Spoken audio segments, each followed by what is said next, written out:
কি হবে মশাই?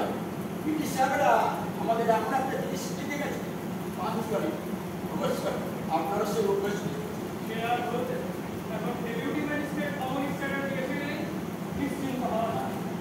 ম্যাজিস্ট্রেট সাহেব তো সময় আসছেন না, উনি আমার জিয়া বন্ধ।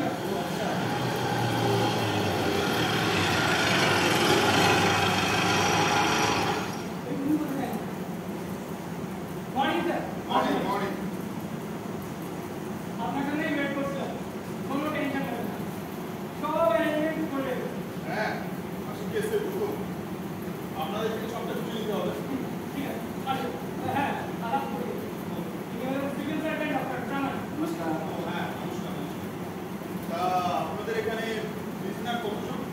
ঠিক আছে, তবে সকলেই যে ক্রিমিনাল তা নয়। বেশ কয়েকটা পলিটিক্যালও আছে, ওই দেশভক্ত। বুঝলাম নিরাপরাধ বন্দীদের নিয়ে নতুন সার্কুলার আছে, আপনার কাছে কোর্টের অবজারভার আসবে। তবে নিরাপরাধ বন্দি মানেই যে নিরাপদ হবে এমনটা ভাবার কোনো কারণ নেই। আরে না মানে বুঝলাম না। বুঝলেন না? আসলে গত মাসে দুই বন্দীদের মধ্যে মার কাণ্ড হয় একেবারে যা সব ছোট লোক আর শিক্ষিতের দল একটা তো মাথা মেরে চলছে, আরেকজনের খারাপ সে কি সাংঘাতিক, বেঁচে আছে তো?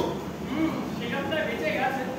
আসলে আমি ইমিডিয়েটলি ডক্টর প্রামাণিককে উনি যখন টাইম ডাক ছাড়ছেন আর আমিও সারণ্যে শিবে হয়ে পড়ছে গেলাম, চেষ্টা বড়ই জটিল। নিরাপরাধ বন্দি মশাই, সুন্দরী মহিলা থেকে আমের সামলাতে পারলে ছাপিয়ে পড়ল আর কি। ক্লাসার তো ভূমিকা ভেবেছিল না। আসলে খাবারটা স্বাভাবিক, মরে গেলে ইনভেস্টিগেশন করে বুঝতেই পারছেন, সার্ভিস রেকর্ডে বাজে দাগ পড়ে যেত। ছাড়ুন, আসুন, হ্যাঁ। প্লিজ প্লিজ, হ্যাঁ। Sir please.